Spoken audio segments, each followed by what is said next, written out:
ଶିଳ୍ପୀ ଶିଳ୍ପୀ ଏକ କାରୁକାର୍ଯ୍ୟ କରିବାରେ ସିଦ୍ଧହସ୍ତ ବ୍ୟକ୍ତିତ୍ୱ ଅଟେ।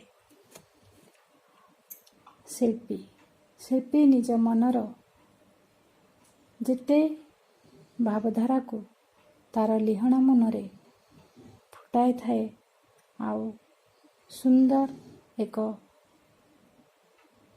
ମୂର୍ତ୍ତି, ଏକ ଫୁଲ, ଡାଳ, ପତ୍ରର ନୂଆ ରୂପ ଦେଇଥାଏ।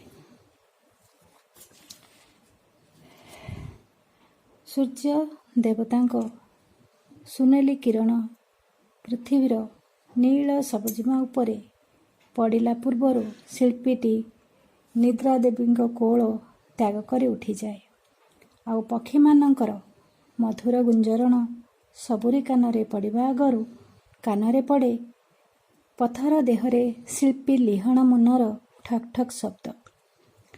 ପଥର ଉପରେ ନିଜର ଦୃଷ୍ଟିକୁ ଏକାଗ୍ର ଚିତ୍ତରେ ନିବଦ୍ଧ କରି ଲିହଣ ମନରେ ଫୁଟାଇ ଚାଲେ ଅନେକ ରେଖା, ଆଉ ସେହି ରେଖା ମାଧ୍ୟମରେ ତିଆରି ହୋଇଯାଏ କେତେ ଯେ ଅସୁମାରୀ କଳ୍ପନାର ମୂର୍ତ୍ତି।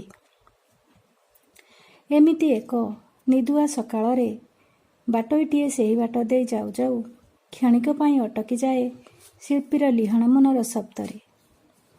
ପ୍ରଶ୍ନ କରେ, ଆଜି ତମେ କ'ଣ ତିଆରି କରୁଛ ଶିଳ୍ପୀ?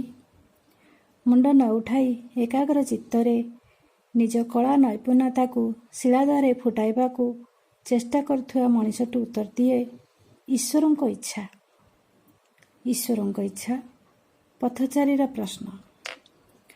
ର ଉତ୍ତରରେ ଶିଳ୍ପୀଟି ଉତ୍ତର ଦିଏ, କହେ, ହଁ, ଈଶ୍ୱରଙ୍କ ଇଚ୍ଛା।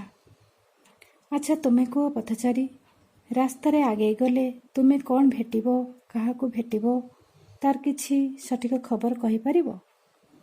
ପଥଚାରୀ ଅନ୍ୟମନସ୍କ ସହ ଉତ୍ତର ଦିଏ, ନା, କିନ୍ତୁ ତମେ ତ ଜଣେ କର୍ତ୍ତବ୍ୟରତ ଶିଳ୍ପୀ ନା? ପଥର ଦେହରେ ଲିହଣ ମନରେ ଚିତ୍ର ଫୁଟାଇ ରୂପ ଦେବା ଆଗରୁ ମନ ମଧ୍ୟରେ କିଛି ତ ପରିକଳ୍ପନା କରିଥିବ? ପରିକଳ୍ପନା? ଶିଳ୍ପୀ ଉତ୍ତର ଦିଏ, ହଁ, ପରିକଳ୍ପନା ତ ଅନେକ ବାର କରିଛି, କିନ୍ତୁ ଫୁଟାଇ ପାରିନି ମୋ ମନର କଥା।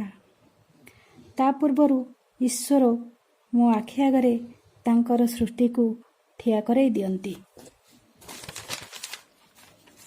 ଆଉ ତାଙ୍କ ସୃଷ୍ଟିକୁ ମୋ ଲିହଣ ମନରେ ଫୁଟାଇବାକୁ ଚେଷ୍ଟା କରୁ କରୁ ମୋ ନିଜ ମନର କଥା ବାଟବଣା ହୋଇଯାଏ।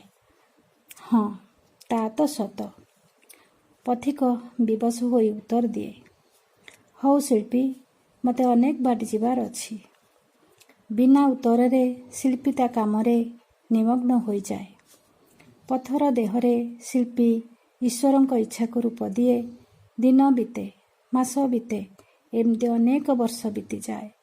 ଆଉ ଏମିତି ଏକ ସମୟରେ ଠକ୍ ଠକ୍ ଶବ୍ଦ ଶୁଣାଯାଏ।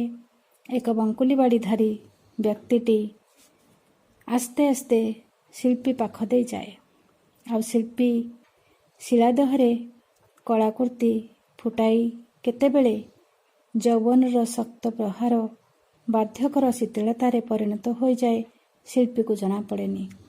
ଆଉ ଶିଳ୍ପୀ ତାର ଲିହଣ ମନକୁ ପଥର ଦେହରେ ରେଖା ଫୁଟାଇବାକୁ ଅପଚେଷ୍ଟା କରେ ମାତ୍ର